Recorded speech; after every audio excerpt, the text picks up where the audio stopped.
তোমরা কি খেয়েছো বাড়িতে বেঁচে যাওয়া ভাত দিয়ে এরকম টেম্পটিং ফ্রাইড রাইস? চলো আজকে তাহলে সেটাই বানিয়ে নেওয়া যাক। তার জন্য আমি কিছু সবজি নিয়েছি আর নিয়েছি শেজওয়ান সস, সয়া সস আর কেওড়া জল।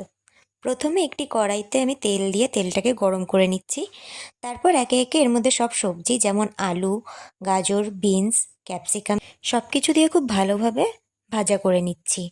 তারপর আমি এর মধ্যে অ্যাড করে দিচ্ছি সামান্য লবণ আর একটু হলুদ। তারপরে সব কিছু নেড়েচেড়ে অ্যাড করে দিলাম একটু মটরশুঁটি। আর সব কিছু এখন ভালোভাবে ভাজা করা হয়ে গেছে। এখন আমি এখানে অ্যাড করে দিচ্ছি ভাত। আমি কিন্তু এখানে ঝালের জন্য কাঁচা লঙ্কা ব্যবহার করেছি, যেটার ক্লিপ নিতে আমি ভুলে গেছিলাম। এখন সব কিছুকে খুব ভালোভাবে নাড়িয়ে চাড়িয়ে নিচ্ছি। তারপর অ্যাড করে দিচ্ছি শেজওয়ান সস আর দিয়ে দিচ্ছি সয়া সস। তারপর আবার সব কিছুকে খুব ভালোভাবে মিশিয়ে নিয়েছি।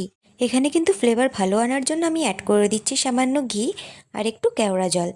এখন সব কিছুকে ভালো করে সেট করে নিয়েছি। এখানে কিন্তু ফ্রাইড রাইস একদম রেডি, যেটাকে আমি সার্ভ করেছি চিকেন কষা আর একটু স্যালাড দিয়ে। তো তোমাদের আজকে মিনি ব্লগটা কেমন লাগলো অবশ্যই কমেন্ট করে জানিও। Thanks for watching.